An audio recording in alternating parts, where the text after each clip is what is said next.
Hello students, कल हमने integration का टॉपिक किया था। ठीक है, उसमें क्या पढ़ा था हमने? Indefinite integral.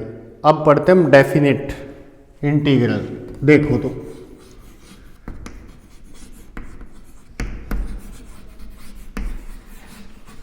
डेफिनेट इंटीग्रल क्या होता है, देखो एक दो एग्जांपल से ही समझ में आ जाएगा आपको। Integration of x cube into में डी एक्स। ठीक है, इसका इंटीग्रेशन कल पढ़ा था हमने। क्या आएगा? पावर में एक जोड़ दो, उसी से क्या कर दो? डिवाइड कर दो। तो प्लस में क्या आता था? Constant of integration. ठीक है, अब देखो अगर आपको लिमिट्स दे दे, इंटीग्रेशन का मतलब क्या बताया था मैंने आपको? क्या मीनिंग होता है इसका? जोड़ना। ठीक है, अब जोड़ने की लिमिट्स दे दे कि यहां से यहां तक जोड़ना आपको, तो उसको क्या बोलते हैं हम? Definite integral. जैसे मान लिया आपको ये कहे कि 0 से 2 तक, 0 to 2 x cube D x को इंटीग्रेट करो आप। तो कैसे करोगे बेटा? एक्स क्यूब डी एक्स को इंटीग्रेट, अब आपको 0 से लेके 2 तक ही जोड़ना है। ये क्या कहलाती है? लोअर लिमिट, और ये क्या कहलाती है? Upper limit. ठीक है, क्या आएगा इसका इंटीग्रेशन? देखो एक्स क्यूब डी एक्स क्या आएगा? पावर में एक जोड़ दो, उसी से आप डिवाइड कर दो, 0 to 2। ठीक है, अब इसको जोड़ोगे तो कितना आएगा? देखो कैसे करते हैं इसको हम। x की जगह एक बार अपर लिमिट पुट करो आप। x की जगह 2 पुट करोगे, 2 raise to power 4 divide by 4, minus x की जगह 0 पुट करो, 0 की पावर 4 बाई 4। ठीक है, इसको सोल्व करोगे कितना आएगा बेटा?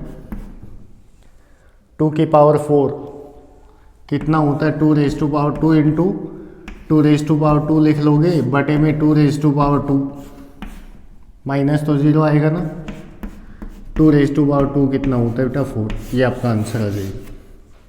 ठीक, इसको बोलते हैं हम डेफिनेट इंटीग्रल। ठीक है बेटा, आया समझ में? किसी को कोई दिक्कत हो तो बोलना। आगे देखो, integration of sine x D x, 0 to pi. Integrate करो बेटा इसको। कैसे इंटीग्रेट करोगे इसको? साइन एक्स का इंटीग्रेशन क्या आएगा? साइन एक्स किसका डिफरेंशिएशन होता है? कोस एक्स का डिफरेंशिएशन माइनस साइन एक्स। तो साइन एक्स का इंटीग्रेशन क्या आ जाएगा? Minus cos of x, 0 to pi. ठीक है, क्या पुट करोगे? I is equal to minus bar cos of x की जगह पाई पुट करो बेटा, कोस पाई, माइनस कोस एक्स की जगह 0 पुट करो, 0। I is equal to minus cos pi बेटा, -1 होती है वैल्यू कोस की पाई के ऊपर, माइनस कोस 0 कितना होता है? 1। कितना आया? माइनस का 2, और माइनस आगे तो आई की वैल्यू कितनी आ जाएगी? 2 आ जाएगी। आपका आंसर है। ठीक है, इसको बोलते हैं डेफिनेट इंटीग्रल। ठीक है बेटा, तो आपको सिर्फ क्या करना है? जो इनडेफिनेट थे उसमें क्या लगाते थे हम? कांस्टेंट ऑफ इंटीग्रेशन लगा देते थे। उस कांस्टेंट ऑफ इंटीग्रेशन को नहीं लगाना है, क्योंकि अब आपको लिमिट्स दे दी गई है कि यहां से यहां तक जोड़ना है इसको बस। ठीक है ना, तो ये करना है आपको। आगे देखो बेटा, एप्लीकेशंस।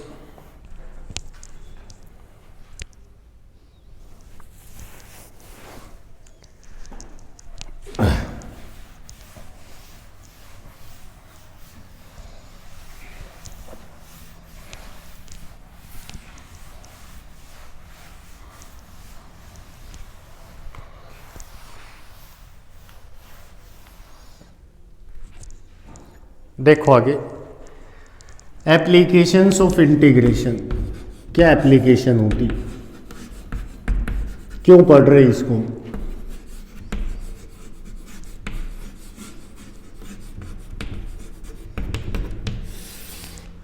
सबसे पहली जो एप्लीकेशन होती है, to find area under the curve.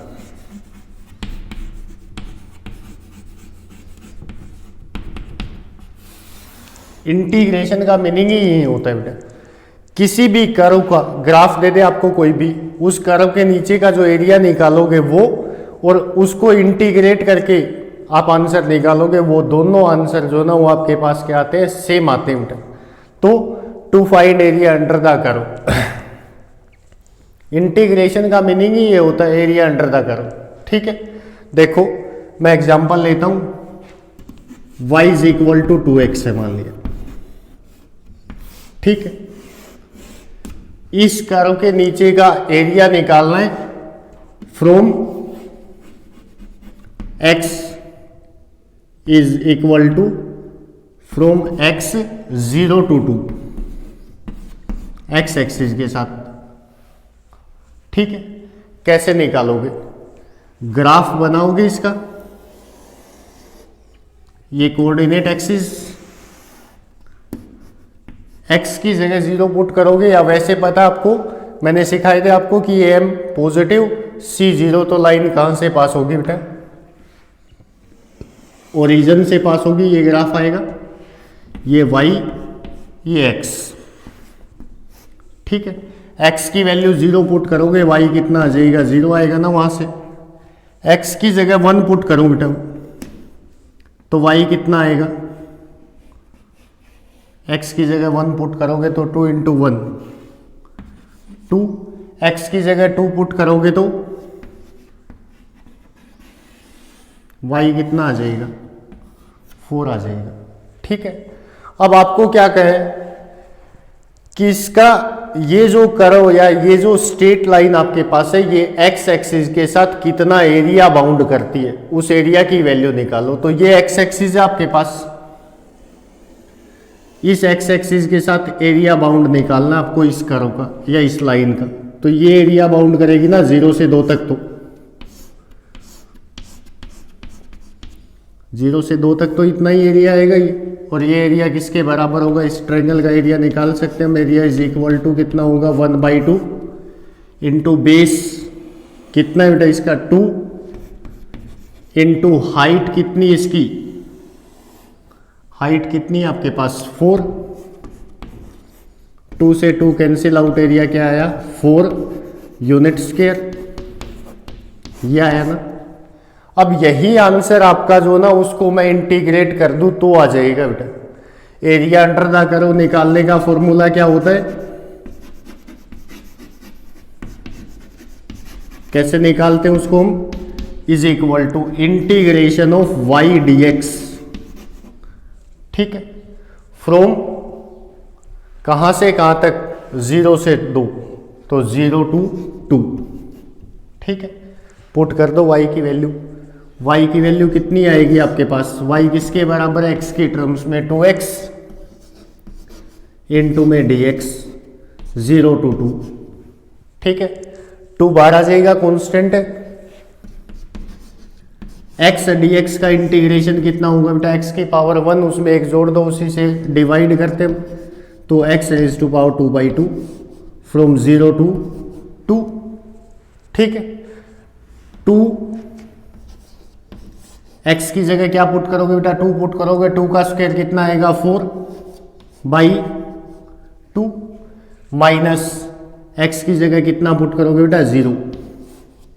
ठीक है, 2 इंटू में क्या आया 4/2, ये तो 0 हो गया ना, तो इज इक्वल टू 2 इंटू 4/2, 2 से 2 कैंसिल आउट, कितना आया बेटा 4 आया ना। तो इंटीग्रेशन किसके बराबर होता है, एरिया अंडर द कर्व। दोनों आंसर मैच करते हैं ना आपके पास। तो किसी भी कर्व के नीचे का अगर आपको एरिया फाइंड आउट करना है तो उसके लिए किसका यूज करते हैं हम, इंटीग्रेशन का यूज करते हैं।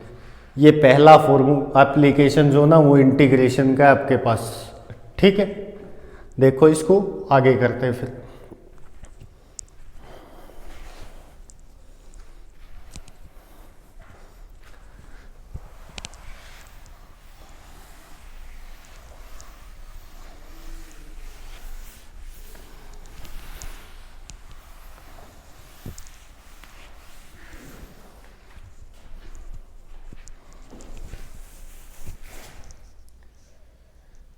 आगे देखो सेकंड एप्लीकेशन इंटीग्रेशन की।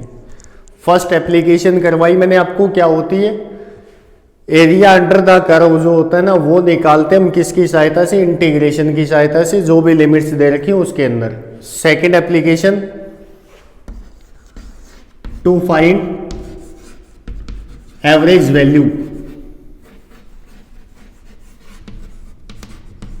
ऑफ एनी फंक्शन या फिजिकल क्वांटिटी। किसी भी फंक्शन की अगर आपको एवरेज वैल्यू चाहिए, मीन वैल्यू, तो उसके लिए किसका यूज करोगे आप, इंटीग्रेशन का।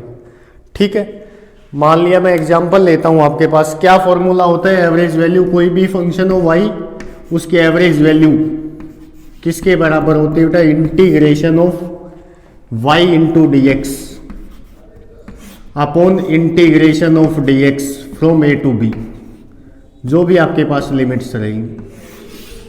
ये फॉर्मूला होता है एवरेज वैल्यू निकालने का। ठीक है, अब कैसे निकालोगे एवरेज वैल्यू, देखो y की, मान लिया आपके पास y is equal to sine x है। ठीक है, आपसे ये कहे कि इसकी एवरेज वैल्यू निकालो from x 0 to pi, 0 to pi में x की एवरेज वैल्यू निकालनी है आपको। तो कैसे निकालोगे आप इसकी, देखो कैसे सोल्व करते। सबसे पहला काम, फॉर्मूला लिखोगे इस y की एवरेज वैल्यू,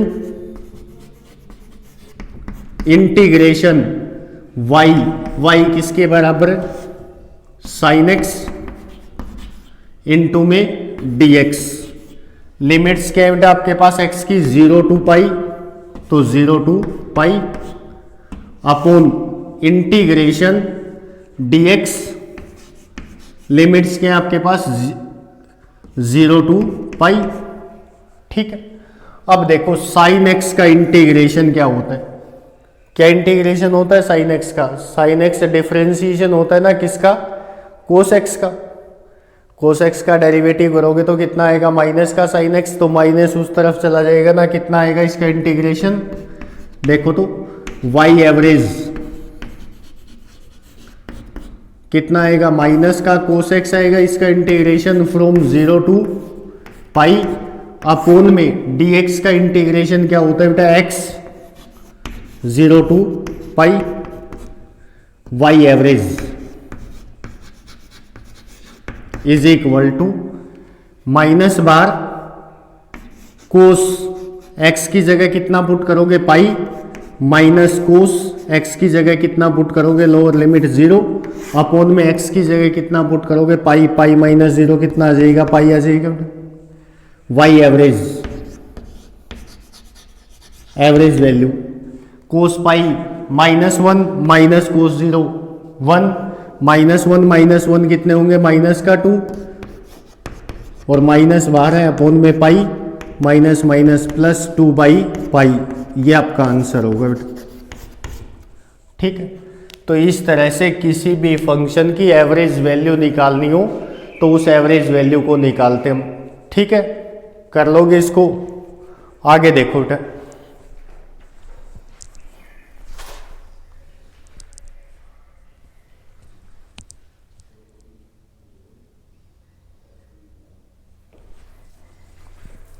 तो इसका आंसर आएगा 2 अपॉन पाई। अगला देखो,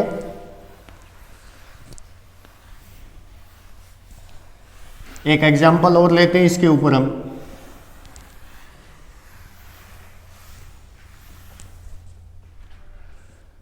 y is equal to integration y is equal to cos square x. ठीक है, ये कल मैंने आपको करने के लिए भी दिया था कि इसको सोल्व करना। एवरेज वैल्यू फाइंड आउट करनी है कहां से, x from x is equal to 0 to x is equal to pi. Average value find out करनी है आपको इसकी। कैसे निकालोगे बेटा, देखो y एवरेज, क्या फॉर्मूला बताया था मैंने आपको, y average integration limits 0 lower upper pi 0 to pi y की वैल्यू क्या है, कोस स्क्वायर एक्स इनटू में dx अपोन में क्या बताया था, dx 0 to पाई। ठीक है, अब मैंने कल कहा था आपको कि कोस स्क्वायर एक्स इसको डायरेक्ट इंटीग्रेट नहीं कर सकते हम।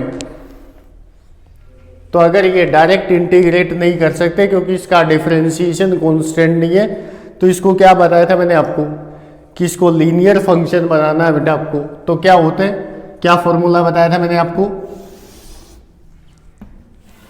क्या बताया था कि 1 प्लस कोस 2x किसके बराबर होता है बेटा, हाफ एंगल फॉर्मूले बोलते हैं इसको, 2 कोस स्क्वायर एक्स। ठीक है, तो यहां से कोस स्क्वायर एक्स किसके बराबर आएगा, 1 plus cos 2x by 2 cos square x, 1/2 plus cos 2x by 2, ये लिख सकते हैं ना इसको। ठीक है, लीनियर में बनाना पड़ेगा आपको पहले ही, तो लीनियर में चेंज कर दो y एवरेज,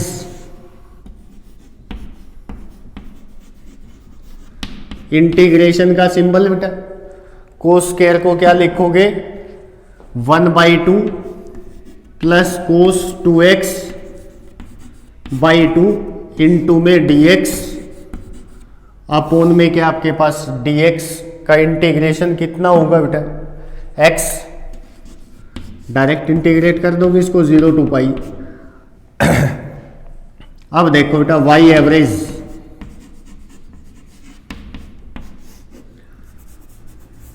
अलग अलग इंटीग्रेट करते हैं, प्लस और माइनस में हम क्या आएगा, 1/2 इंटू में dx गुणा कर दो, प्लस इंटीग्रेशन का साइन इसके साथ भी कोस 2x बाई 2 इंटू में dx। लिमिट्स क्या क्या थी, 0 to पाई, तो 0 to पाई 0 to पाई ये आ जाएगा। अपोन में क्या चल रहा है बेटा, x की जगह पाई पुट करोगे पाई रहेगा, 0 पुट करोगे 0 हो जाएगा, तो पाई माइनस 0 क्या आ जाएगा आपके पास, पाई आ जाएगा ना। आया यहां तक, कोई दिक्कत हो तो बोलो समझ में।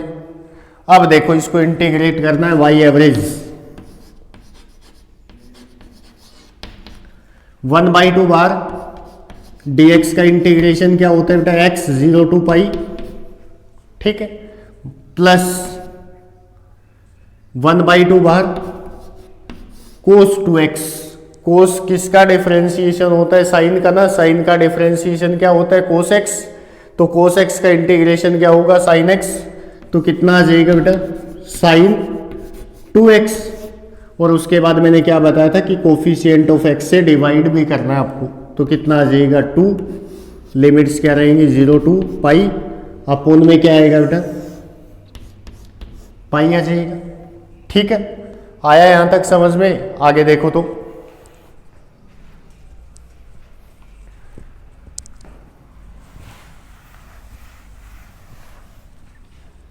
आगे देखो, y एवरेज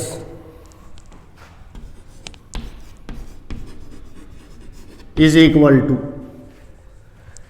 1/2, x की जगह पाई पुट करोगे पाई रहेगा, पाई माइनस 0 कितना आ जाएगा, पाई, तो पाई बाई 2 आए minus plus,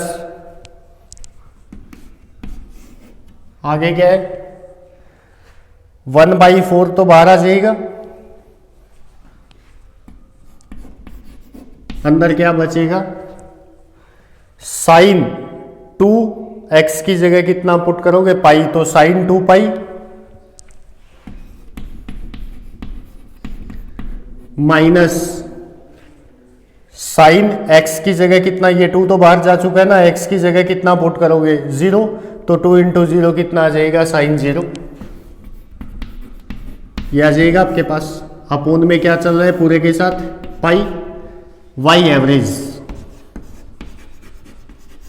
is equal to pi by 2 plus, देखो बेटा साइन 2 पाई, साइन 2 पाई की वैल्यू 0 होती है, ट्रिग्नोमेट्री में पढ़ेंगे हम, साइन 0 की होती है वही साइन 2 पाई की, तो 0 माइनस 0 क्या आ जाएगा, ये 0, 0 इंटू 1/4 0 अपोन में क्या आ जाएगा पाई, तो वाई एवरेज कितना निकल के आएगा आपके पास पाई बाई 2 अपोन में क्या आ जाएगा पाई, पाई से पाई कैंसिल आउट 1/2, ये आपका आंसर होगा। ठीक है, कर लोगे ना इसको। अब यहां पे मैं एक चीज चेंज करता हूं कि 0 से लेके 2 पाई तक एवरेज निकालनी है आपको इसी फंक्शन की। ये आप खुद करके देखना कि 0 से 2 पाई कितनी वैल्यू आएगी कोस स्क्वायर एक्स की। ठीक है, ये आपके लिए ये जो रिजल्ट है ना ये आगे जाके डायरेक्ट यूज होंगे बेटा। ठीक है, आगे देखो।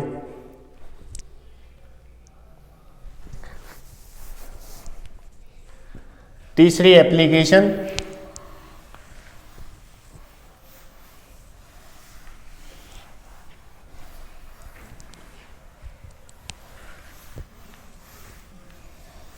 जो थर्ड एप्लीकेशन होती है आपके पास वो क्या होती है, to find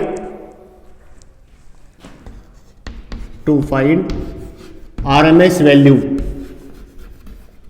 of any function या फिजिकल क्वांटिटी। किसी भी फंक्शन की आरएमएस वैल्यू, आरएमएस वैल्यू क्या होती है बेटा, RMS root mean square. Root mean square value निकालनी हो तो कैसे निकालते हैं हम उसकी देखो। आपको उल्टा पढ़ना है इसको। जब भी आरएमएस वैल्यू निकालोगे ना पहले स्क्वायर करोगे उसका, फिर मीन निकालोगे और फिर उसका रूट करोगे। एग्जाम्पल लेता हूं मैं, y is equal to cos x है मान लिया आपके पास, यही फंक्शन है क्योंकि सबसे ज्यादा इन्हीं की निकालनी पड़ेगी आपको, साइन और कोस की। ठीक है, y is equal to cos x की आरएमएस वैल्यू चाहिए आपको from 0 x is equal to 0 to pi by 2। ठीक है, 0 से पाई बाई 2 में कोस एक्स की आरएमएस वैल्यू कैसे निकालोगे, तो देखो बेटा पहले क्या करोगे, स्क्वायर करोगे क्योंकि उल्टा चलना है आपको, रिवर्स करेंगे हम उल्टा। तो पहले इसका स्क्वायर करो, y square cos square x. ठीक है, उसके बाद इसकी मीन वैल्यू, मीन वैल्यू अभी निकालनी सिखाई थी मैंने आपको, एवरेज को ही तो मीन बोलते हम। ठीक है, तो मीन वैल्यू कैसे निकालोगे, अब y की मीन नहीं निकलेगी, वाई स्क्वायर की मीन वैल्यू, तो वाई स्क्वायर मीन या एवरेज किसके बराबर होगा, इंटीग्रेशन। ठीक है, यहां वैल्यू पुट करोगे ना वाई स्क्वायर, उसकी वैल्यू कितनी है कोस स्क्वायर एक्स इंटू में dx from 0 to pi by 2 upon में integration of dx from 0 to pi by 2। ठीक है, ये आएगा। अब आगे देखो बेटा, इसको हमने अभी चेंज किया था, कितना आया था, वाई स्क्वायर मीन कितना आया था, अभी चेंज करके लिखा था इसको 0 to pi by 2 1 plus cos 2x by 2, तो 1/2 प्लस कोस 2x बाई 2, ये लिखा था ना पिछले एग्जाम्पल के अंदर, इनटू में dx अपोन में कितना आएगा, dx का इंटीग्रेशन कितना होता है बेटा x की जगह पाई बाई 2 माइनस 0 पुट करोगे कितना आ जाएगा, पाई बाई 2 आ जाएगा ना नीचे तो। ठीक है, अब देखो y square mean is equal to क्या आएगा, integration 0 to pi by 2 1/2 into dx plus integration 0 to pi by 2 cos 2x by 2 dx। ठीक है, अपोन में क्या है पूरे के साथ पाई बाई 2। अब देखो आगे,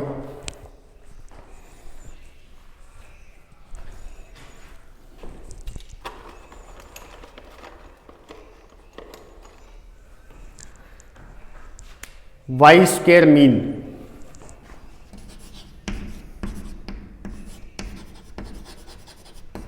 कितना इंटीग्रेशन 1/2 x 0 to π/2 प्लस कितना आएगा 1/2 बार, ठीक है।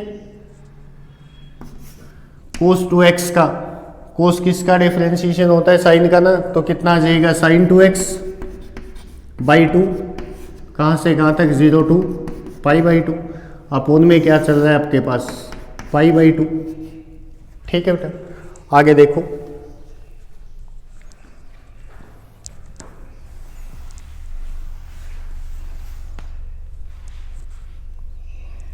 Y square mean is equal to कितना आएगा 1/2, एक्स की जगह π/2 पुट करोगे ना तो 1/2 इंटू में एक्स की जगह π/2 माइनस एक्स की जगह कितना पुट करोगे 0, π/2 माइनस 0 π/2 प्लस ये देखो 1/2, ये 2 बाहर आ जाएगा 1/4, कितना आएगा साइन 2x, तो साइन 2x की जगह कितना पुट करोगे बेटा π/2 पुट करना है ना आपको, माइनस लोअर लिमिट पुट करोगे साइन 2x में, साइन 2 इंटू एक्स की जगह 0 पुट करोगे, कितना हो जाएगा बेटा 0, 2 से 2 कैंसिल आउट, अपोन में क्या चल रहा है आपके पास π/2, तो y square mean is equal to, ये देखो कितना आया π/4 प्लस 1/4, साइन पाई कितना होता है बेटा 0 माइनस 0, ठीक है ना, क्योंकि साइन 0 तो 0 होता है, तो 0 हो गया ना ये सारा का सारा, तो प्लस में 0 अपोन में क्या आ जाएगा π/2, तो कितना आएगा π/4 अपोन में π/2, डिवाइड कर दो, π/4 इंटू में 2 अपोन में पाई से पाई कैंसिल आउट 1/2, ये आपका आंसर होगा बेटा। ये किसका आंसर आया अभी तक, वाई स्क्वायर के मीन का, ठीक है। अगर वाई स्क्वायर के मीन का ये आंसर आया आपके पास, तो हमें तो मीन नहीं चाहिए, हमें क्या चाहिए, रूट चाहिए ना। आगे फिर क्या करना है, तो वाई स्क्वायर मीन कितना है आपके पास 1/2, वाई RMS कितना आ जाएगा बेटा, मीन तो निकाल लिया ना, अब तो क्या करना है, उसका रूट करना है, तो रूट करोगे तो कितना आ जाएगा, यहाँ तो y आ जाएगा, यहाँ कितना आएगा 1/√2, ये आपका RMS वैल्यू का आंसर होगा। ऐसे निकालते हैं RMS वैल्यू। सिर्फ क्या करना है यहाँ पे आपको, सिर्फ इसका पता होना चाहिए, पहले स्क्वायर फिर मीन। मीन हमने पिछली एप्लीकेशन की, इंटीग्रेशन की, वहां तक एज इट इज, जो मीन का आंसर आता है उसका क्या कर दो, रूट कर दो, आप क्या आ जाएगी RMS वैल्यू आ जाएगी किसी भी फंक्शन की, ठीक है बेटा। तो ये आपके पास है इंटीग्रेशन, कर लोगे इसको, ठीक है भाई। इससे आगे हम अब फिजिक्स पढ़ेंगे बेटा, ठीक है। ये आपके पास बेसिक मैथमेटिक्स है। अगर आप ट्रिग्नोमेट्री पढ़ना चाहोगे तो ट्रिग्नोमेट्री पढ़ा दूंगा, नहीं तो डायरेक्ट हम फिजिक्स के ऊपर आएंगे अब, ठीक है बेटा। Thank you.